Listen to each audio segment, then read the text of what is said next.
All right, welcome everybody. I'd like to call to order the Public Safety Committee meeting for Thursday, October 21st, 2021. So welcome. The first item of business is public comment. Is there anybody here who wishes to address the committee? Seeing none. Any changes to the agenda? And yes, I would like to proceed directly to the discussion of the centralized arraignment plan. And we have two guests with us today. Mark Dresser, is it the chair of the Magistrates Association, president? President. Well, welcome, Mr. President, and Joshua Shapiro from the Office of Court Administration. And I would open up the discussion just by saying I have practiced law in Tompkins County since the late 80s. I did a lot of assigned counsel and individual defense work, as well as some time as a prosecutor. This is a big deal. This is really something that is, I think, a step forward if we do it the right way. And I certainly want to hear from you, Lance, on the issues regarding speedy arraignment for defendants. But from the standpoint of efficiency and making sure that particularly our police officers get back on the road and are out doing that portion of their jobs, this really will help. So I'll stop talking. Let me turn it over to Joshua and Mark. Maybe you could tell us a little bit about centralized arraignment plan. Joshua, go ahead. Absolutely. So I'll give you the quick version. This all stemmed from the Harrell-Haring series of lawsuits that eventually reached the Court of Appeals, in which the New York State Court of Appeals, one, reaffirmed the right of all indigent defendants to have counsel at every critical stage of the proceeding. And more importantly, as it relates to the centralized arraignment parts, the Court of Appeals held that arraignment was a critical stage of the proceeding, and all indigent persons charged with a crime were entitled to have counsel at no cost to them assigned at first arraignment. As a result of that lawsuit, the Assembly and the State Senate passed a law in 2017 that provided the framework to create these centralized arraignment parts. The purpose of the centralized arraignment part is to allow the counties to provide counsel at every arraignment in a more efficient manner, one that does not cost as much to the county, because instead of having to pay for attorneys who have to go out at all hours of the night to respond to different local courts all throughout the county, it allows you to have the attorneys respond to one centralized location. In Tompkins, that'll be the Tompkins County Jail, and it allows for you to have set arraignment times where persons arrested and charged with the crime are held until those set arraignment times. So as a threshold matter, it immediately relieves some of the burdens on providing indigent defense, because you don't have to pay to have attorneys who are on call at all hours anymore. You merely have to pay to have attorneys who are able to go at these arraignment sessions, which are set at 8 o'clock a.m. and 8 o'clock p.m. In addition to that, it provides, as you indicated, some sort of tertiary benefits here to law enforcement as far as efficiencies, because in the past, where law enforcement had to, when they arrested somebody, they would have to call a judge, wake the judge up, call a defense attorney, wake the defense attorney up, transport that person to a local court, which could be far away from where they're headquartered, especially if it's the sheriff's office, New York State Police. That was a process that could take several hours and would tie up law enforcement during that entire process. Now with the centralized arraignment part, when somebody's arrested after they've been processed, they essentially would just be dropped off at the Tompkins County Jail, where they would be held for the next arraignment session. So your law enforcement officers, your patrol officers would be able to immediately return to patrol. It also cuts down overtime costs for your officers. So that's sort of the background on the centralized arraignment part program. The plan that we put together for your county, which is had input from criminal justice stakeholders throughout your county, including all of your law enforcement agencies, obviously the legislature, your district attorney, your assigned counsel plan administrator, and other municipal officials, is similar to a plan that we put together now in about 25 other counties throughout the state. It envisions a courtroom that will be constructed in a conference room in your sheriff's office. The cost of that construction of the courtroom will be borne by the state pursuant to a grant fund that Judge Dresser has already put in for, and it's my understanding that grant will be approved. So there will be no cost to the county for construction of the courtroom. The judges will be paid by the state, as outlined in the plan. We'll also pay for transportation for the judges. The only real additional cost to the county is sort of some de minimis supplies for the courtroom, which are outlined in the plan, as well as obviously the cost of attorneys that aren't covered by Office of Indigent Legal Services and any additional costs that might be borne by the sheriff's office. But generally speaking, these plans have, because of increased efficiencies, have resulted in savings in the counties that have implemented them. And certainly I'm here to answer any questions that anyone might have regarding how the CAP is designed to work in your county. Joshua, why don't you discuss about the equipment from OCS as far as the computers and stuff? Yep. So OCA will provide all the computer equipment. We're providing PCs, and we will provide initial sort of office supplies, although ultimately that's the de minimis cost the county would have to bear for paper, pens, that sort of thing. The only thing we need, which is being worked on right now, is we just need a way to put our computers on the internet through your network, which our IT department is currently, I believe, speaking with your IT department about. It doesn't seem like it'll be any kind of issue. And then also, obviously, we need a phone line in there, but that's all being provided by OCA. Okay. Questions or comments? Michelle, I see, or I don't see the resolution that we were preparing in support of this. Is that on the agenda? It was sent out to everyone prior to the meeting, Rich, and Okay, that needs to be added to the agenda because it was Yes. not. Right. I think this would be the appropriate time probably to consider that. I did have one question though. When we met here in chambers a few weeks ago, there was talk about the city participating, and it turns out they are not. And I was wondering if there's anything you had to say to that issue. Absolutely. Yeah, so there were additional conversations amongst myself, the city court judges, the Ithaca Police Department, and Mr. Salisbury about that. And as a result of the discussions, it was decided that it would be better as a general rule if the Ithaca Police Department arrests were not brought to the centralized arraignment park courtroom, but rather continued to be arraigned by the Ithaca City Court judges, just for a number of reasons. One related to not wanting to overwhelm the CAP, also because the Ithaca City Court judges obviously have a good knowledge base of the people that are charged in their court and wanted to be able to continue handling their own cases. Throughout the state, in counties that have cities, counties have done it both ways.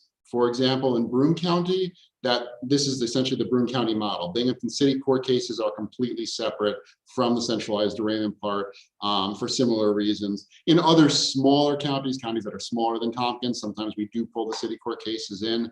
But so long as, counsel is still able to be provided, it certainly makes sense to continue having these city court cases done by Ithaca City Court. Now, with that said, the CAP plan is specific that the CAP can be used, however, as a backup in exigent circumstances. So if for some reason an attorney is not available or a city court judge is not available, Ithaca City Police Department can still bring persons charged with a crime to the CAP for arraignment. And that's the same way we do it in Broome as well. So it'd still be there as a backup, but just as a general rule, IPD cases would not go to the CAP. Okay. I know, Shauna, you've joined us, and I'm glad your son turned up. It sounds like that was a scary moment. Yes, I knew he was somewhere in the neighborhood. I just didn't know where. So. Okay. All accounted for. Good. Lance, would you like to comment on any part of the plan to try to make sure that if somebody is likely to be released upon arraignment, that they get an appearance ticket or some other steps are taken to make sure they don't wait for up to, 11 hours, 12 hours at the worst? Sure. Yeah, no, I can, if everyone can hear me, okay. I think the background to understand this, why one of the reasons why we're moving to this model is we've been doing after hours arraignments for about 7 years in this county. We're one of the early counties, and we do it 24/7, where we did immediate arraignments, which as Josh said, placed a burden on law enforcement, waiting for everyone to arrive. But I think one of the realities is we've discovered doing that immediate arraignment, because you end up with lots of very early morning arraignments. It's been a real burden. We're wearing out the judges and frankly, the attorneys. If you're up at 11 and then 1 a.m. and 3 a.m. doing arraignments, it's hard to be really productive the next day. So, after 7 years, I think the reality is, as much as there were some aspects of that we really liked, that's probably not a really sustainable model long-term, unless you're replacing all the people involved on a frequent basis. I think that's one of the things leading us here. And this is the best alternative, I think, to that, 24/7 model that we have, kind of the reality.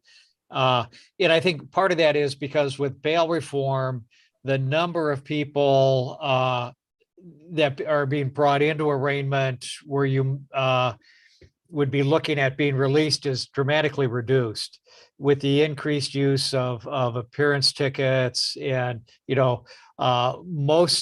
most types of charges where someone would be brought in for arraignment and then released. They're getting an appearance ticket, so they're not involved in the cap. So that eliminates one of the big concerns that people had. So I think, this is the best alternative. I know some of the judges have said, the one concern they had was someone who has to appear merely for an appearance or potentially an order of protection. And we'll have to work through that. Some of the judges have said, what if I want to do it, if I have that and I want to do it right away? And I said, we'll accommodate that. I think the plan will allow that. If they think, for exigent circumstances, I've told a judge if that's what they want to do, we'll be there for them in some fashion. But I think we're going to find the number of people that are held, we're going to track this, is not going to be great for long periods of time in that circumstance. I think my sense is, we have kind of, and I'm generalizing here, two large pools at this point of people who are being brought in for after hours arraignments.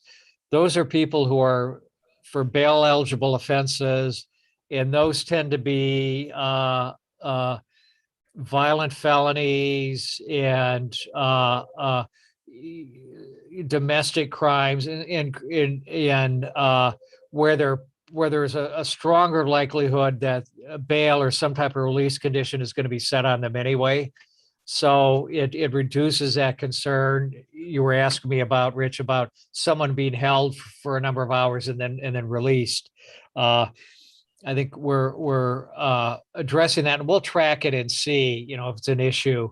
But I think this is probably the best alternative to that. And we're going to be flexible if we need to meet, an exigent need. We'll do that.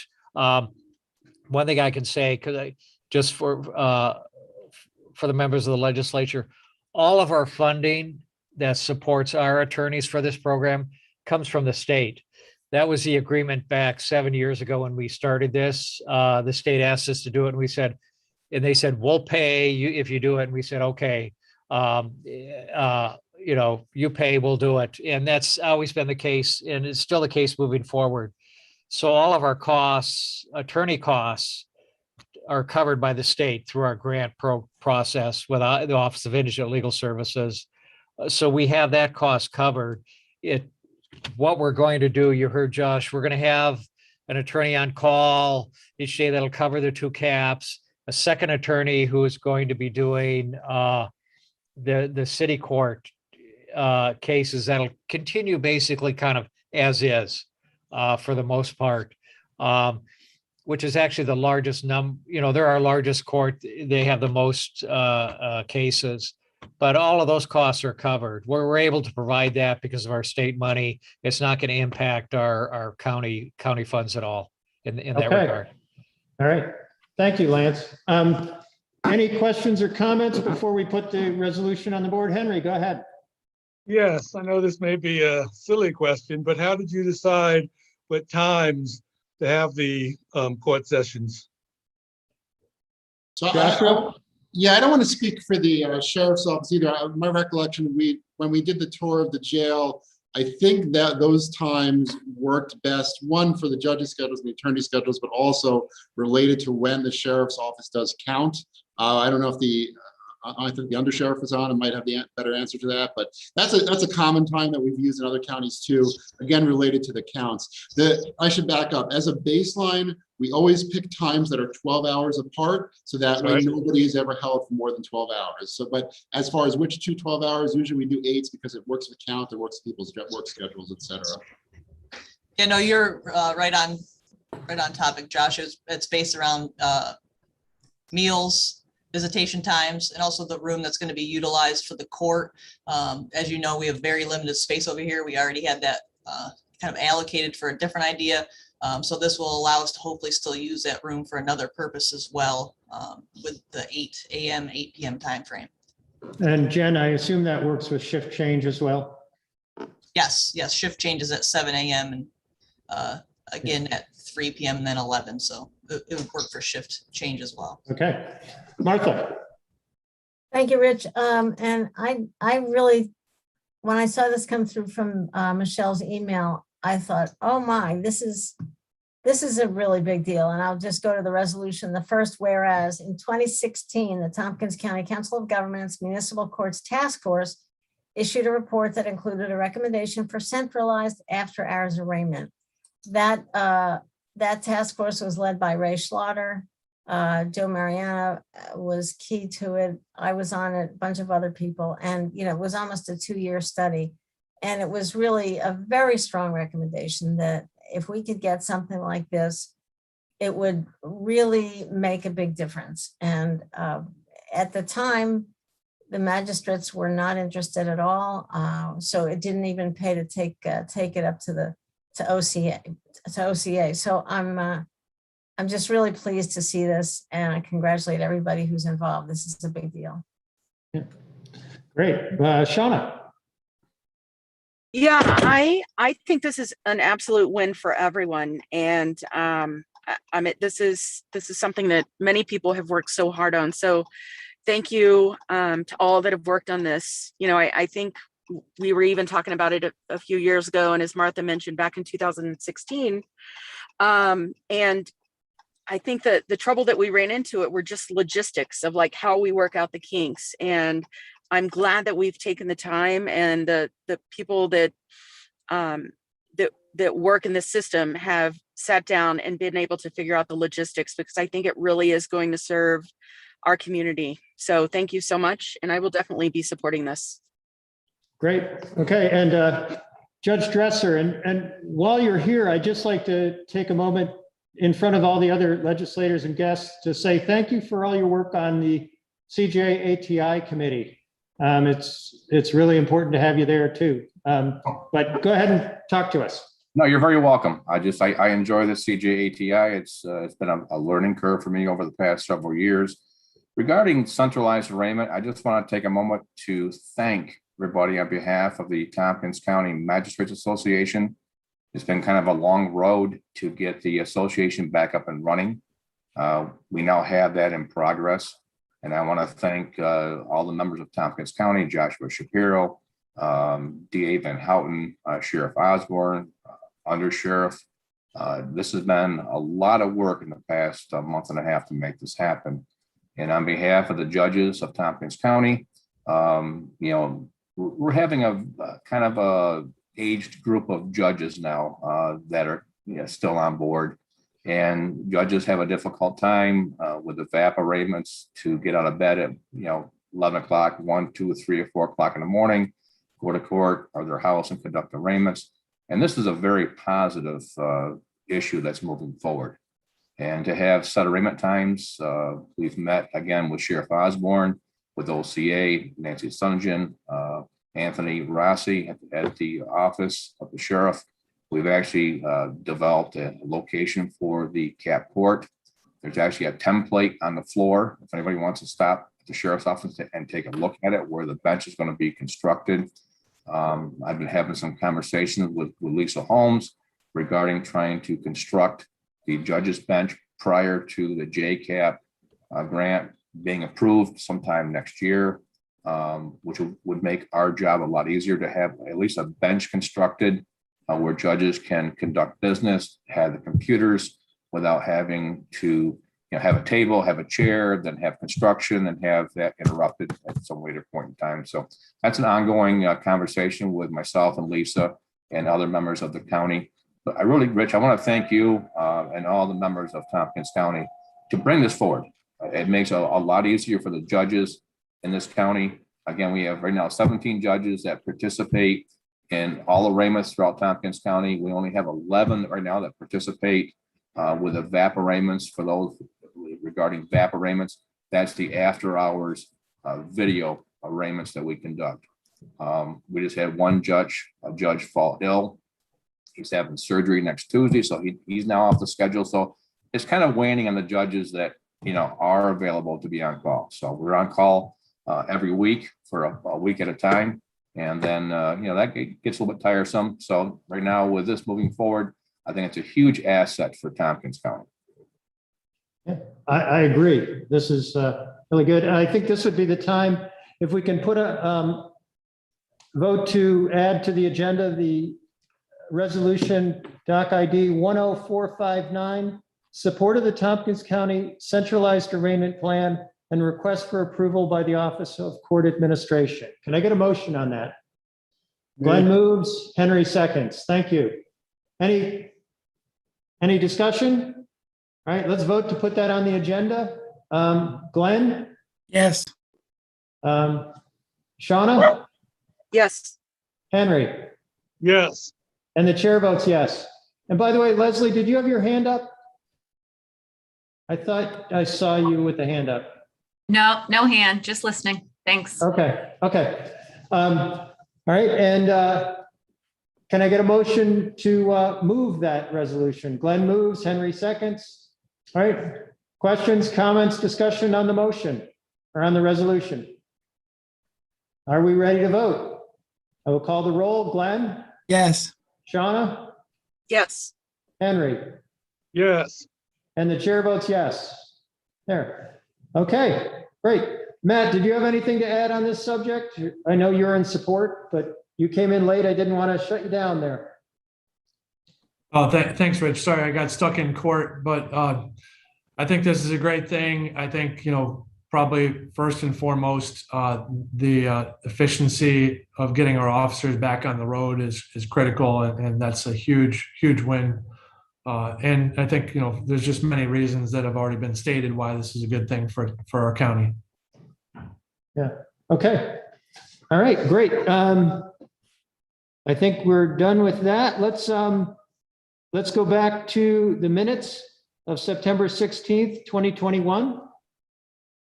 Can I get a motion on the minutes? Shauna? Glenn seconds? Okay. Any questions, comments on the minutes? All right. I'll call the roll. Glenn? Yes. Shauna? Yes. Henry? Henry is returning. We're voting on the minutes. Okay, and the chair votes yes. So the minutes are approved. And by the way, Joshua and Mark, you're welcome to stay. We have just very exciting, vibrant meetings, of course, but you don't feel obligated to. I really appreciate you coming in and talking with us. Thank you. It was nice seeing everybody again. Have a good one. Okay. All right. Thank you for all your help. All right. Okay. Next up is county administration, and I see we have Lisa and Deanna. Welcome. What do you want to tell us, Lisa? Thanks, Rich. Just briefly on the centralized arraignment topic, I have been in discussion with Josh Shapiro, Mark Dresser, and Arel regarding the construction of the bench. I've heard from OCA that the funds can be reimbursed retroactively, and Arel does have the funding in his budget. It's about $7,500 to begin construction of the bench, so that it will be available for the timeline to start on January 3rd. So we intend to move forward with that construction in anticipation of the grant approval. And then the only other thing would be turning to Deanna for a brief update on reimagining public safety. Well, I would say that the legislature as a whole better approve that resolution too then, if we started construction. But Well, I think it's a safe bet. we have not yet started construction, but yes, and Okay. yes. Okay. All right, Deanna, welcome. Thank you, Rich. And so I'm excited to be here because after Tuesday's meeting, you had a really dynamic programmatic report. And so I've been waiting with bated breath to get here since Tuesday night. So I'll make it quick with the Reimagining Public Safety process. We are in the process of interviewing candidates, and we will have interviews for a couple of finalists for the CJC project director position next week. Information and draft questions have been sent to the search committee. Also, there'll be invitations to department heads and community members as well in the next day or so. In addition to that, we are also, after that, again, we will, depending upon the outcome of the search, we will hire a data analyst subsequently. I received a draft of the contract between the city and the county from county attorney a couple of days ago. And so we're reviewing that and hopefully getting that finalized. And I know, Rich, you had asked me for a copy of that before it's finally approved. And so I'll get that to you. That what that contract does, just to remind everybody, it is it's the language that establishes the CJC and those CJC staff members as county employees. It establishes the funding mechanism for the CJC and all other expenses related to the Reimagining Public Safety process as a joint endeavor. In addition to that, we'll also be having discussion on Friday regarding non-disclosure of language and shared data, making sure we're in adherence with New York State law. We'll be having that conversation between the city and county attorneys, Department of Emergency Response, and ITS to make sure that as we move forward with some of the data requests, we are doing so in an appropriate manner. We'll also be looking at launching several joint plans. I'm excited to see my colleagues, Matt Van Houten and Lance Salisbury. We'll actually be, they're one of the first plans we'll be looking at next week. So we requested a meeting with them to just learn more about the public disclosure and also just start the brainstorming. Again, I know Matt and Lance already keep data, but what that would look like in terms of sharing that information with the public, potentially scheduling a public forum, getting those plans launched on the website. So thank you, Matt and Lance, for your support and cooperation with the process. And so I appreciate them doing that as well. We'll also be doing similar things with the alternative response. And then also we'll be doing some work with the sheriff's office as well. I feel like at this point, Jen and I are connected at the hip, for lack of talk to Jen every day or somebody at the sheriff's office. So I won't get into it much, but we had the sequential mapping, intercept mapping process on Monday, which was a result of the CIT application that we shared jointly. And Jen, I'm assuming you're going to talk about that more in the sheriff's office report, so I'll stop there. But appreciate the work they're doing there. In addition, we also met to discuss the community healing plan and some forums and sessions that will be held, and information will be made available shortly. And then we also will be looking at officer wellness as well, knowing that we're trying to do multiple things at the same time. So there are a lot of things that are coming up. We appreciate the support of the legislature in terms of the budget process. We know that we also thank Lisa for yeoman's work and Dan and Samantha being new to the organization. Also appreciate the work of the legislature in appropriating those funds, knowing that we still, we're going to have a public hearing and public comment, but that's where those funds have been appropriated for reimagining. The city has also done the same as well. The mayor did a presentation last week, but also we were able to confirm that there are shared amounts in the budget. And so that's extremely important. In addition, we will also be doing more forums with different specific partnership groups. For example, we'll be doing a website training for specific some of our elderly community members. I did a presentation with the COPA Advisory Board, and one of the things that came from it is that they wanted to spend more time on the website. We're also looking at religious communities. We're also looking at our other nonprofit communities, and making sure that we're sharing this information as widely and as broadly as possible. Also, we've had a couple of meetings of the CJC Advisory Board Development Subcommittee, to which Rich and Shauna are a part of. In terms of transparency, next week, if we have everything, everyone's been able to review the information, we'll have everything posted as of next week, if not the week following. And so after every meeting that group has, everyone will be able to see all of the information. There are numerous other things that I could tell you about the Reimagining Public Safety process. But the one thing I would like to take away from this is we encourage people to use the website as a tool of transparency, but then also we encourage you to, if there are names of folks that you know in the community that would like to volunteer or be on a work group, please send their names our way, because there's more than enough work for every person to be involved. One of the things that I say to people constantly is that diversity, equity, inclusion, and justice belongs to all of us. This Reimagining Public Safety process is a shared process, and these are not binary choices. We support law enforcement, we support people of color, and they can be the same things, they may not be the same things. And so I think it's critically important that we use the correct language so that everyone feels that they are being heard and understood. I would also like to lift another point that I've heard recently around the rise in violence in our community. Again, they're not a binary choice. Reimagining public safety does not, there is no provision, or there has ever been anything voted on where there would not be an armed response.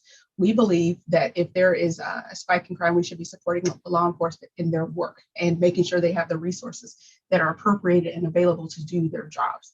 And I think that that's really important that we say that again. We also recognize with the alternative response that is another form of public safety where we can have different types of responses. It again is not a binary choice. And so I will stop there in terms of reimagining public safety, but I've been asked more than often over the last week or so, what does this mean for reimagining public safety? To me, this is why reimagining public safety is more important, because we want to support our law enforcement officials in doing this work. We want to support our communities of color. Again, it is not a binary choice, but also making sure that we want to align our resources with our service delivery and making sure that every space where there is need for public safety, that they are adequately resourced. So that's all I got, Rich. Thank you, Deanna. Any questions or comments for Deanna? I think that is a really important point, that there seems to be some confusion saying, well, we want alternative response. Well, certainly there were some reports of some gunfire recently in the city of Ithaca. We need police. We need an armed response to respond to something like that. So yes, I think it bears saying. Thank you. Okay, moving on, we have the Sheriff's Department, and we have our Undersheriff, Jen Olin, with us today. Welcome. Well, thank you. And looking at the agenda, I would note you had a very active September for trainings. Yes. You did a lot. Yeah, September was a big month for training. Absolutely. Yeah. I'll just give you an update on a few things that aren't in the report. First, I just want to thank all of you for reaching out and checking on the status of the deputy that was hit by the drunk driver. We really appreciate that, and they really appreciate that as well. And I also want to take this time just to thank the staff of the Sheriff's Office for taking on additional work to make the CAP program possible. It's been a tough time during the pandemic. They've taken on some additional patrols, additional work. So we really thank the sheriff's staff for taking on this additional work so that this could be possible to benefit the whole. The sheriff has been talking to the Newfield town supervisor about a possible satellite location out in Newfield. It seems promising. They've identified a few locations, so hopefully more to come on that. Also, as Deanna mentioned, we had a sequential mapping intercept exercise on the 18th on Monday. That was part of the CIT grant that Tompkins County was awarded. I think we had around 24 attendees, and I think quite a few of you probably participated in the 2019 sequential intercept mapping exercise.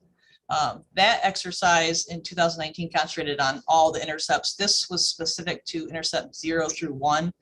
So the community resources prior to any law enforcement interaction, and then law enforcement specific. It was a really robust conversation. We had many different community and advocacy groups there, as well as some law enforcement. Deanna was able to join us. EMS and ambulance services were there. We're still waiting for the report to get generated. We were told probably 2-week time period, and then we could share that with you. I imagine probably most of you are familiar with the sequential mapping, but what we really worked on was identifying what things we're doing well in Tompkins County, where there's gaps, and what we could improve on, and hopefully we could use that report to better public safety, maybe within the reimagining process as well. So we're excited about that. I think, also just to give you an update, in the September report, we also sent out notifications to the legislature that we had a few COVID positive cases within the jail. There are currently no active cases within the jail, so we're glad to report that. Again, I'd like to thank the staff for their diligent work to make that happen. And then if there's any questions on the report, I'd be happy to answer them, or specific questions on any of the trainings that were conducted. Any questions, comments on the report? Okay, let's proceed. We got some resolutions. The first one is authorization to accept coordinated care services donation and budget adjustment, ID 10428. Could I get a motion on that?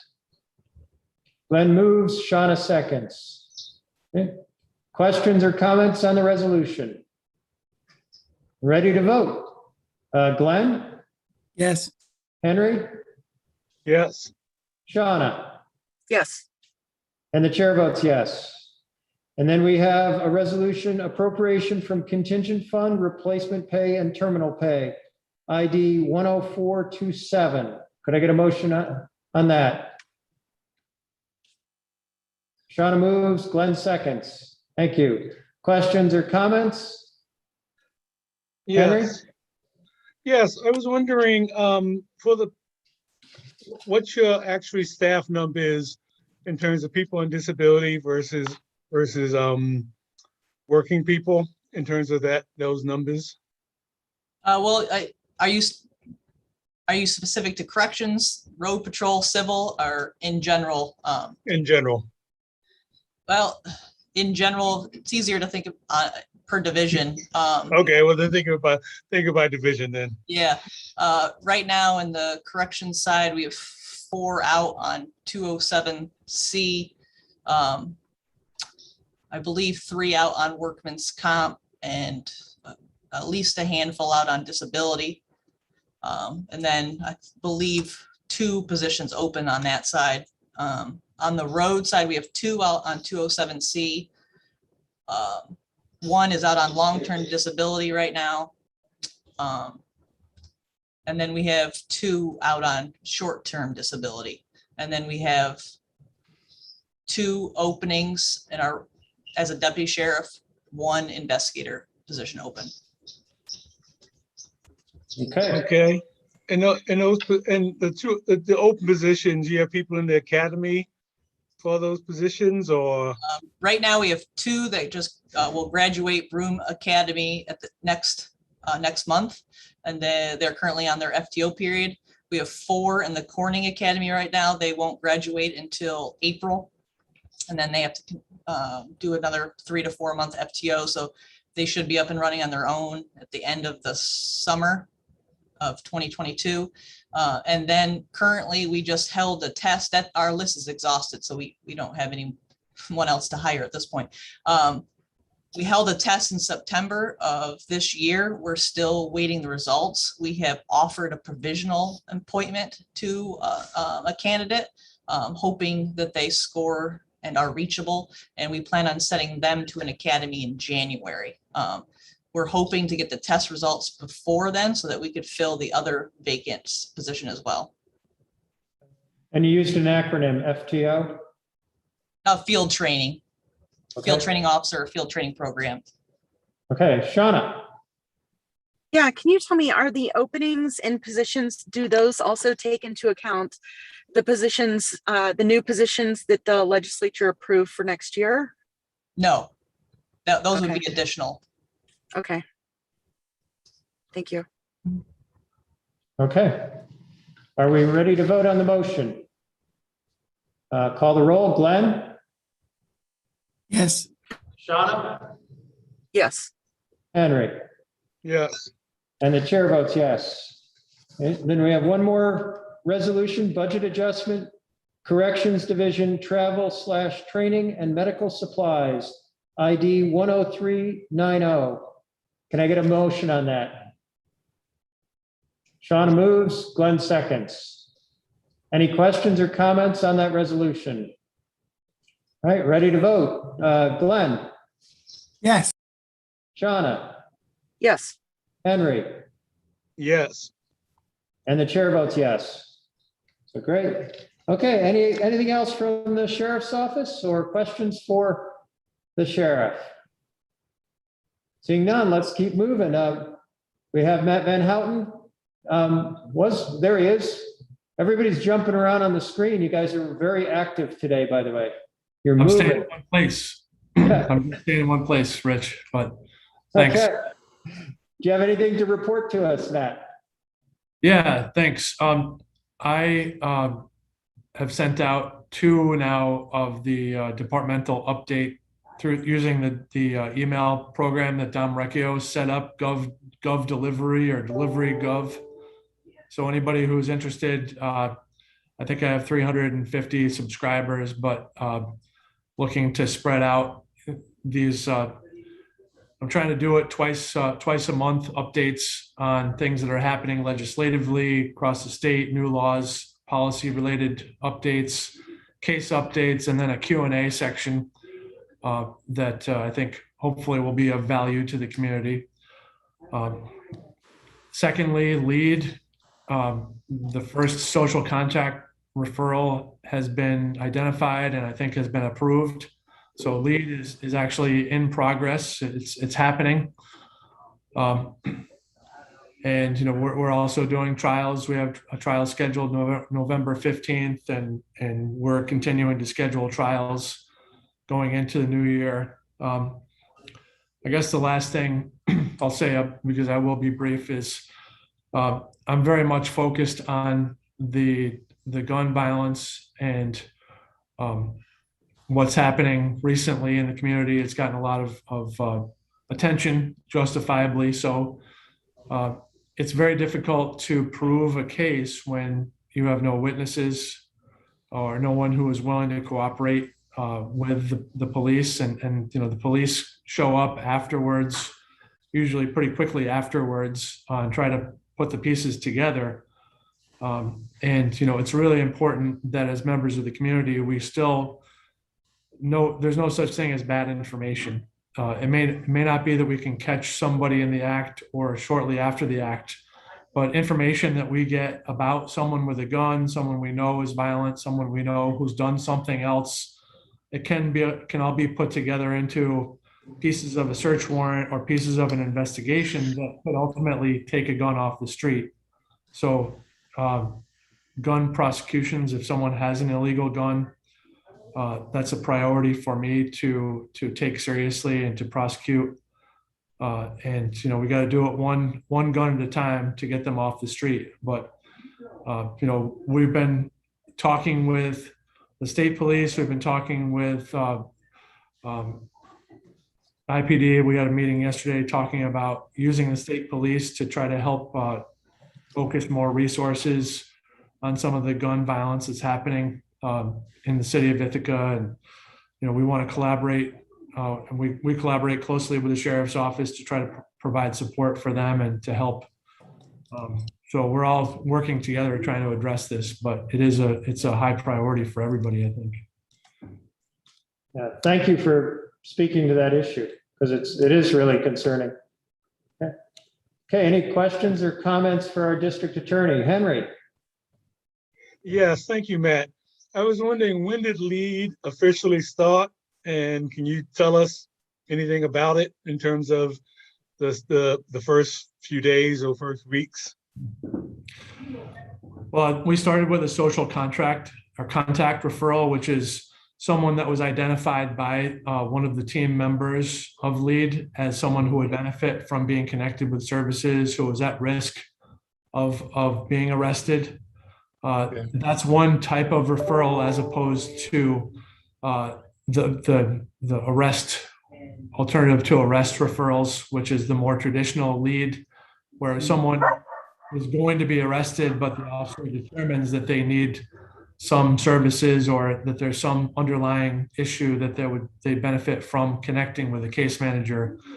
We don't have any of those cases yet. I anticipate we will have one. We might have one as we speak. The officers are thinking about that. And so last week was the first social contact referral case, and that was something that the team talked about and voted yes to accept that person into the program.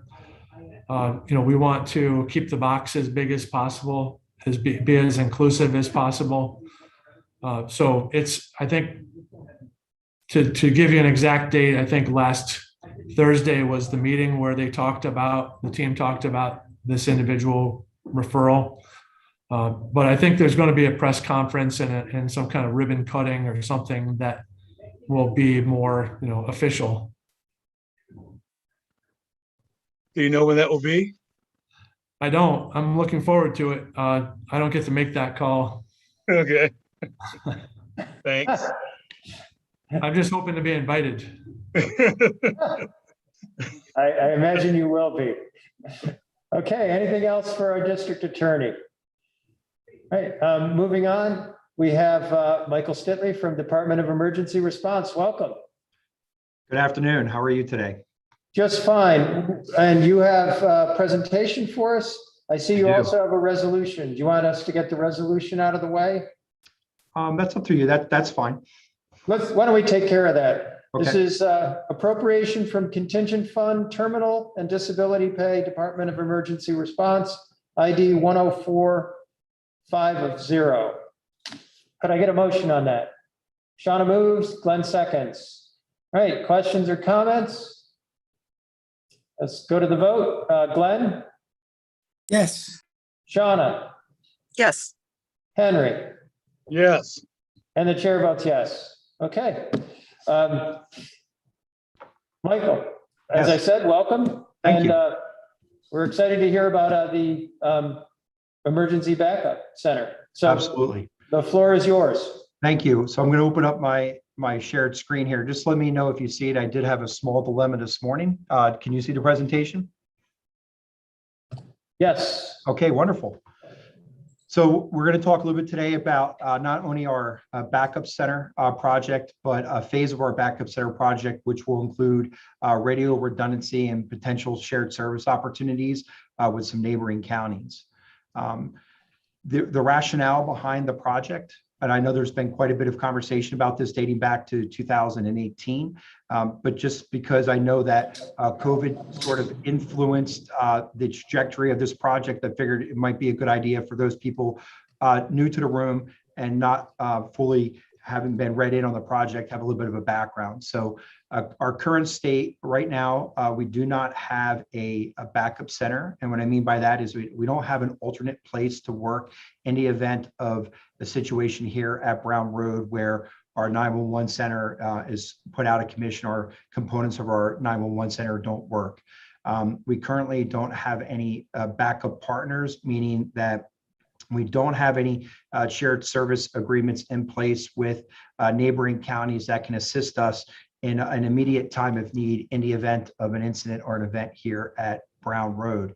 That would include not having the ability for 911 calls to roll over to another trained 911 center in the event we were to get inundated with calls or we just had a problem with our phone lines. And then all the above ties into the fact that we don't have a current continuity of operation plan. We do have some redundant radio components built into our system. However, most of them are here at Brown Road, which means that if a component fails, we do have some redundancy built in here. But if, again, we have an incident here at Brown Road, we would lose both our primary, our backup, and some of our redundant components. Bringing all that together, if there was ever a catastrophic event here at Brown Road, we would have extended downtime with regards to 911 operations. So what we did when I first started is I sat down with my team and I asked, can you go over the scope with me? And at that point, it was explained to me that we'd already entered into a partnership with Cornell Police Department. And I'm happy to say that that's going very well. They had told me that they were just looking at exploring shared opportunities with some neighboring counties, but some of those talks had slowed down during the height of COVID, and that continuity of operations would be tied into some of the aforementioned items. With regards to our radio system, we identified again that most of our failures within the system, that we identified that if we had a system of failure in our system, because everything is here at Brown Road, that could be catastrophic. And then lastly, we realized that we need to do some much needed updates to our existing 911 center here on Brown Road. So progress to date, I'm happy to announce, and I know I've announced this before, but again, for those that are new in the room, we did identify a location for the backup center with Cornell at the East Hill Plaza, and I will have a slide in a minute that will show that space. We decided to divide the project into 3 phases, which we will be working on concurrently. We're not going to have them, we're not going to finish phase 1 before moving on to phase 2. We've established a rather aggressive timeline at this point in trying to get everything completed in 3 years. So we recognize that we have to do each phase concurrently. And I think it just makes sense because there's a lot of overlap with regards to infrastructure. Michael? Yes. You just said 3 years or? 2 years. 2 years. Okay. Yep, 3 phases in 2 years estimated. Yes. And just for everybody on screen, I can't see anybody while the screen is being shared, but I pulled up chat. So if you have a question, just put it in chat and I'll call on you. Sorry, go ahead, Mike. Nope, thank you very much. I appreciate that. Also happy to report that we do hold weekly meetings with both internal and external partners. And we've initiated conversation with several vendors that are currently doing some preliminary assessment of our current site to help us, for them to help establish quotes for some of what we're going to need to do. So this is a side view of the East Hill Plaza at 361 Pine Tree Road. This will be the entrance to our backup center. And this is a floor plan. What you see in the green, that's going to be the space that we're going to be sharing with Cornell, because this will be a backup center for them as well. The space that's marked 180, that will be the dispatch floor. 180A, 180B will be technology closets, and 180C will be a shared supervisor space with both between us and Cornell. And this is an example of a potential design that we had a vendor mock up for us. Likely it's not going to be exactly like this, but I just figured it would be really nice for you to see some of what we're talking about. And later on, when I talk about a workstation, each one of these sections is considered one station. So here there's 8. It's likely not going to be that many, but I just thought it would be an opportunity for you to see what we're envisioning. As I mentioned earlier, these 3 phases are all going to tie together, and this will really help us develop a really resilient 911 system here in Tompkins County. Phase 1, on the left-hand side of your screen, you'll see what we've already accomplished in that we've selected a location, we've defined our scope, we've created subgroups, we've already begun product review, and we're meeting with vendors. In fact, we just had a meeting today with Motorola. Some more work that needs to be done. We are working on an MOU right now with Cornell. We did send that MOU up to Jonathan's office yesterday for that to be reviewed. We're beginning to prepare the physical location at the backup center. Happy to report that we're not going to have to do any real physical construction there. No walls will have to be removed or built. It's really going to be a matter of installing these workstations, which are very similar to office cubicles. We do need to do some radio enhancements with a microwave hop from our Ithaca College site to our backup center.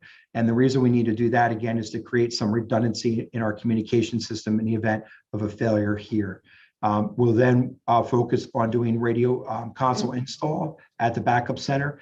The Vesta phone system is really how we manage our calls through the 911 system. That will also have to be installed there.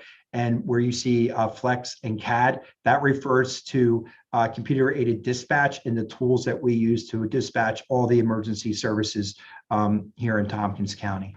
And then the last piece in this phase is going to be some system radio upgrades.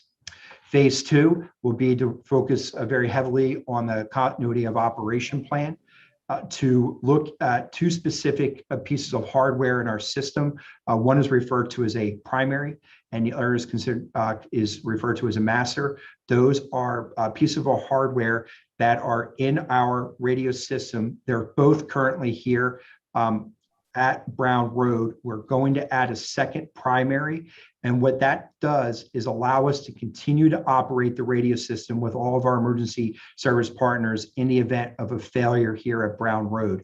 Initially, we believed that we needed a second master. And what the master does is allow us to tone out emergency services such as fire and EMS. And it also allows our consoles, our workstations, to communicate with various pieces of software in the system. However, challenging the team and working with our vendor, we believe that we may not necessarily need a second master, that we might be able to just do other enhancements in the system. And that could be a significant savings in this project overall. And then also in phase 2 is working with other county 911 centers to develop a relationship with them for them to be able to capture our 911 calls in the event we either become inundated or we lose 911 call receiving capabilities here at Brown Road. I really believe that there's a real opportunity here. We don't currently have that in place. And I mentioned this earlier in the F&I committee. The county that I'm from in New Jersey during Hurricane Ida, just last week in a 12-hour period, their 911 center received 13,000 calls. And a lot of those calls had to be rolled over to other county 911 centers because in New Jersey, that's a requirement. It's not here in New York. So it's really incumbent upon the various counties to build that into their individual continuity of operation plans. And then lastly, phase 3 is refurbishing our existing 911 center. Again, another point I made earlier this morning, when we turned the lights on in 2004, we've yet to turn them off. This center has been operating 24/7, 365 for the last 17 years. And very fortunate, we're extremely fortunate to have the type of IT team that we have. I've been extremely impressed at their ability to keep our IT components up and running. It's nothing less than impressive. However, some of the cabinetry and furniture that we have in there and the workstations are beginning to fail, and it is in desperate need of an update. And that's it. Does anybody have any questions? Nice. Yes. Let's see, Henry. Yes, thank you for that presentation, Michael. You said that you guys just decided on East Hill Plaza. Were there other places you were going to build the backup center?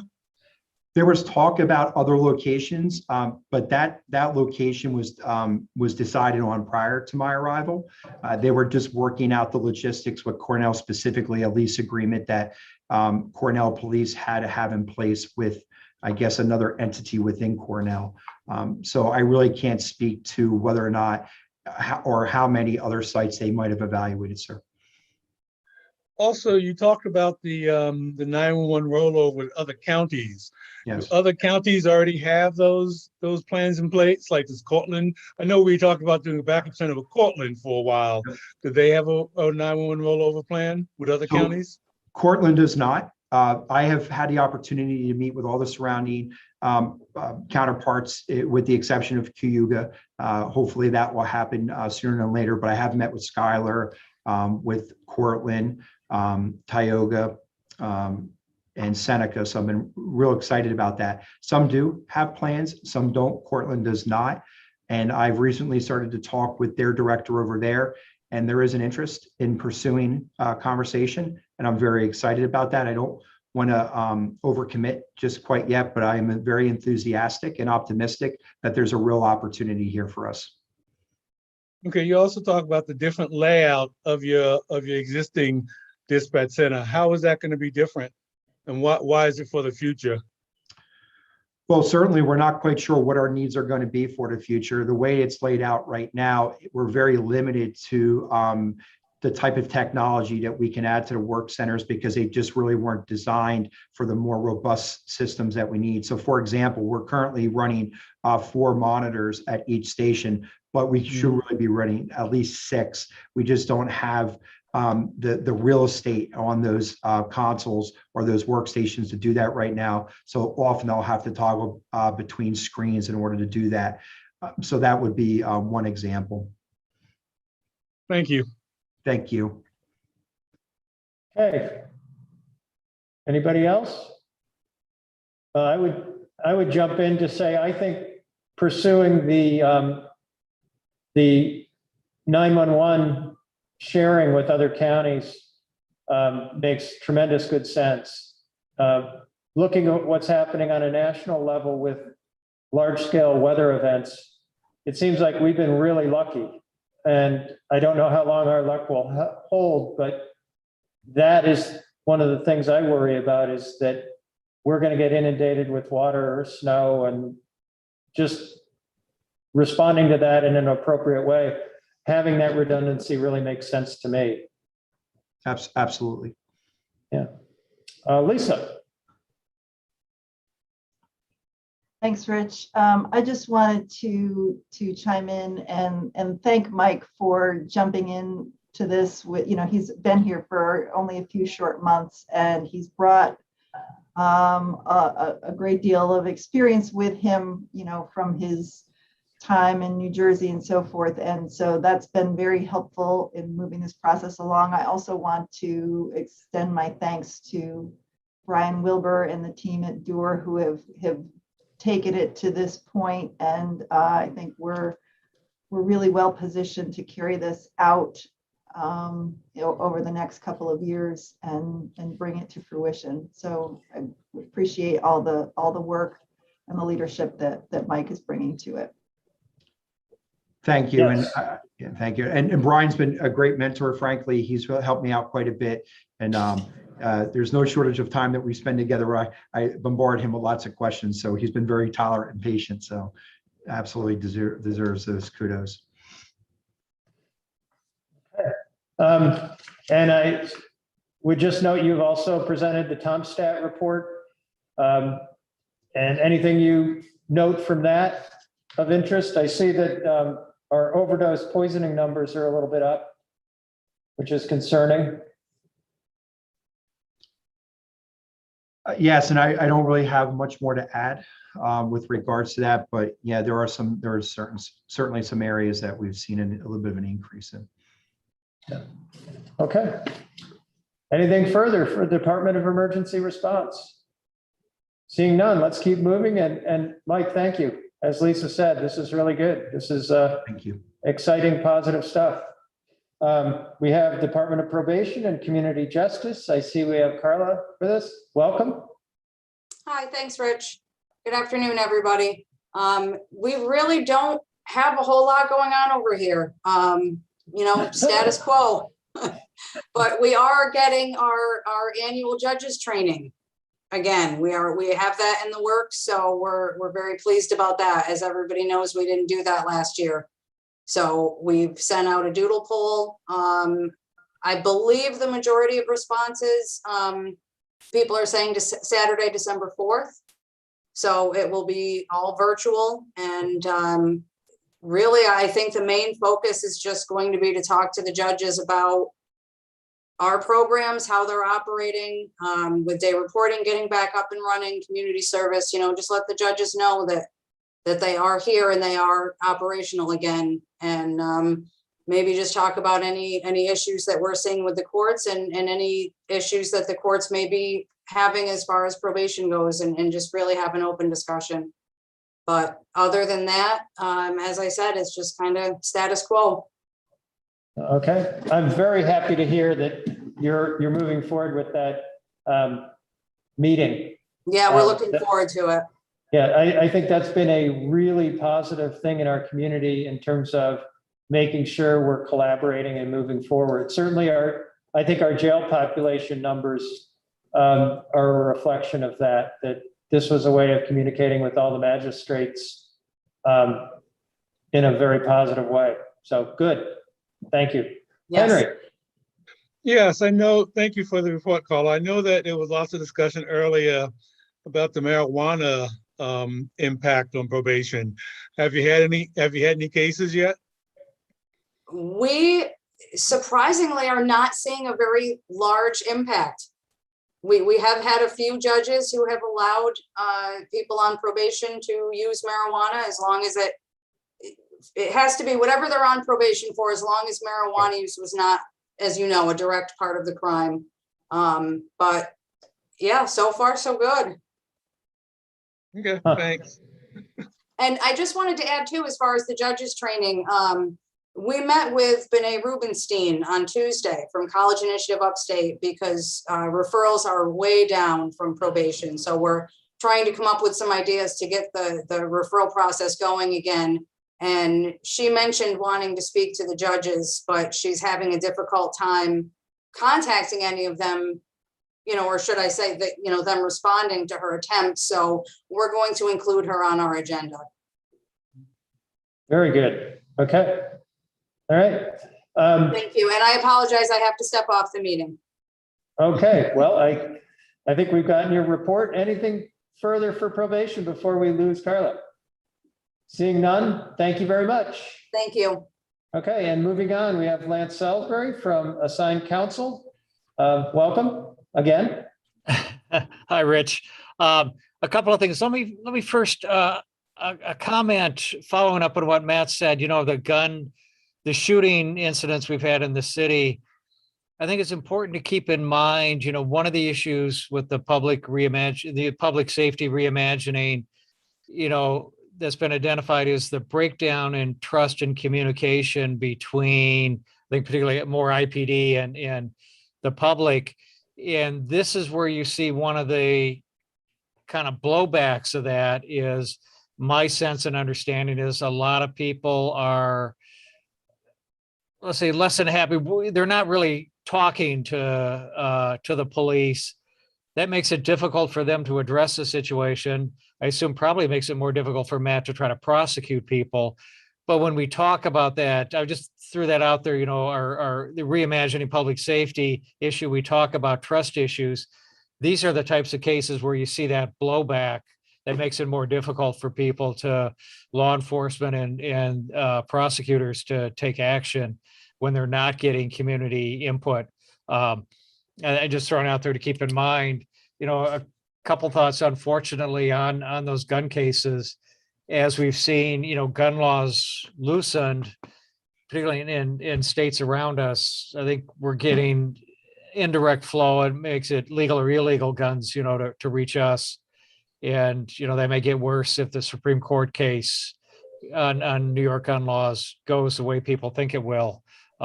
Unfortunately, whatever we may feel about that, but that's probably one of the realities we're all going to deal with. In terms of assigned counsel, we're busy. We're a heavy caseload in our family court side, which is of less concern here, I know, but that's really keeping our attorneys jumping and kind of has them overloaded. That's kind of across the state, seeing the same factors there. In terms of trying to move that caseload forward. That's probably the main update we've had in terms of our support from the state, the Office of Indigent Legal Services. Our money flows, our reimbursements have been fine. There's been no issues there. So in terms of reimbursements, which is good.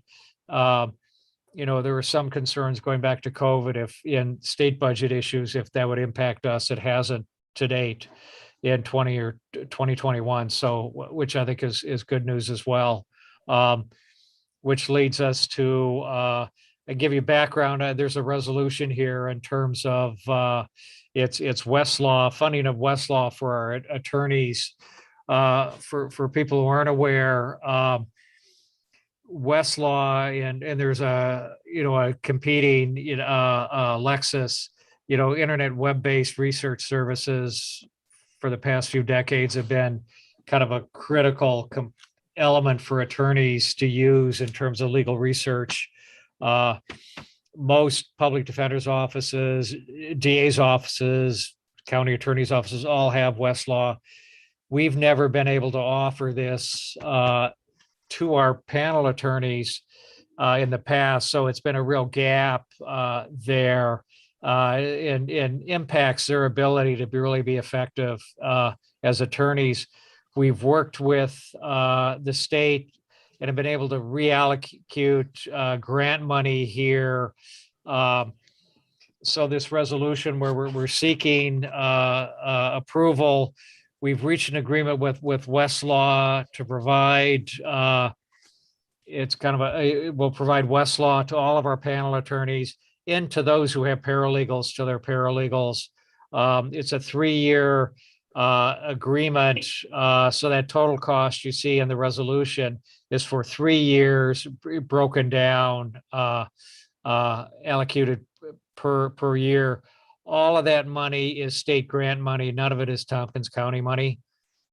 It's all coming from the Office of Indigent Legal Services. It's already all been approved by them for this use. So it's all and it's all been allocated. This isn't money, that we have to worry about getting. Right. It's already been given to us, Okay. and it's approved for this purpose. So, yeah, we have to get the reimbursements, but it's sitting there. If the state has allocated this money to us, so it's guaranteed funds. So we should go take it. Yeah. Yes. Okay. So there's no cost to us in this regard, is what I'm trying to say. Sure. Okay. Well, let's get to the resolution in a minute, but I see our district attorney and social media influencer, Matt Van Houten, has his hand raised. Well, I'm certainly not a social media influencer, but I don't know. That's pretty impressive if you have 330 subscribers. well, the COVID list has like 40,000 or something. So, that's where it's coming from. Okay. In any case, I guess, to Lance's point about the confidence in the community, there are a lot of cases where no one has cooperated with the police. That's been going on for as long as I can remember, and I can't attribute it to one thing or another. But unfortunately, Lance knows that we can't prosecute any cases without evidence. They don't let us do that. So that's a concern for us in any case. I guess I was curious to ask Lance. It seems like there's been a couple of high-profile retirements of very experienced assigned counsel criminal defense attorneys, and I wonder how his office feels about the status of their roster right now and what's going on with that. We're all okay. Thanks. We have had a couple of leading attorneys are retired or retiring. We're okay. Our roster's down a bit. Our roster is down somewhat from its, the size it's been before. We're okay. That's kind of attributable. That's a key issue in terms of the rates. This is something assigned counsel programs are seeing across the state. Is one of the factors in why there's a greater push to increase the rates. We're okay. And we've been taking a lot of efforts to build up the skills. We've been kind of anticipating this. We're like a lot of groups, like the judges and so forth, in terms of starting to age people out. So we've been doing a lot of training to kind of upgrade skills, and so people can step up. It'll be a learning curve for some of them, but we're okay, particularly on the family court side. I mean, if we had a major drug bust with 28 A felony cases, please don't do that, Matt. We'd be strained, but we have contacts outside the county. Matt's seen, we've been able to bring in on some serious level felonies, some people from outside the county due to certain case issues and conflicts. So we're okay. Matt's right. We have, those are always concerning when some of these people retire. It causes a lot of angst for Julia and myself, but it's a fact of life. So I think, if the rate increases come through, that'll be a major factor in allowing us to continue to replenish. We have a couple of new people that have come on board, and we have a couple of contacts, but it takes a while to train those people up. We're not an institutional provider, so it's a little more involved for us to do that. Remind us of the current rates and what's proposed. The current rates are $60 an hour for misdemeanors and $75 for felonies. Those rates haven't changed since 2004. I'll just note that, for instance, when we hire like an investigator or a social worker, they're getting paid more than the attorney on the case. That's kind of a fact of life. The proposed increases are similar to what the chief judges called for. It's, I'm speaking here, I mean, there are a couple of groups. One of the things that's the Chief Defenders Association has put forth some proposed legislation that kind of mimics what the Bar Association and the Chief Judge, Judge DiFiore, have called for, which is $150 an hour for felonies, and I think it's $125 for misdemeanors. Family court and attorneys for the child are at the felony rate as they are now. That kind of mimics the federal rates to some degree. Then it puts in a COLA, which eliminates this issue of struggling to do it. The other critical part of that is everyone is seeking to have that cost covered by the state, not the county. There's a bigger move because there's been just FYI, there's been a lawsuit filed in the city by some organizations down there to raise the rates. In the same court, and this is how the rates got raised in 2004 as background. They went in there and they found, it's a constitutional violation. That judge ordered the rates increased, which led to rates going up across the state. But, that judge didn't mandate, nor probably can he, that or she, that the state pay for that.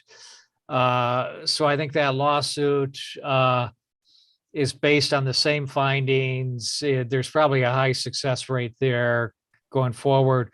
That's why people are trying to be increasingly proactive in terms of this rate increase has to be covered by the state, because it really would be an unfair burden on counties to have that.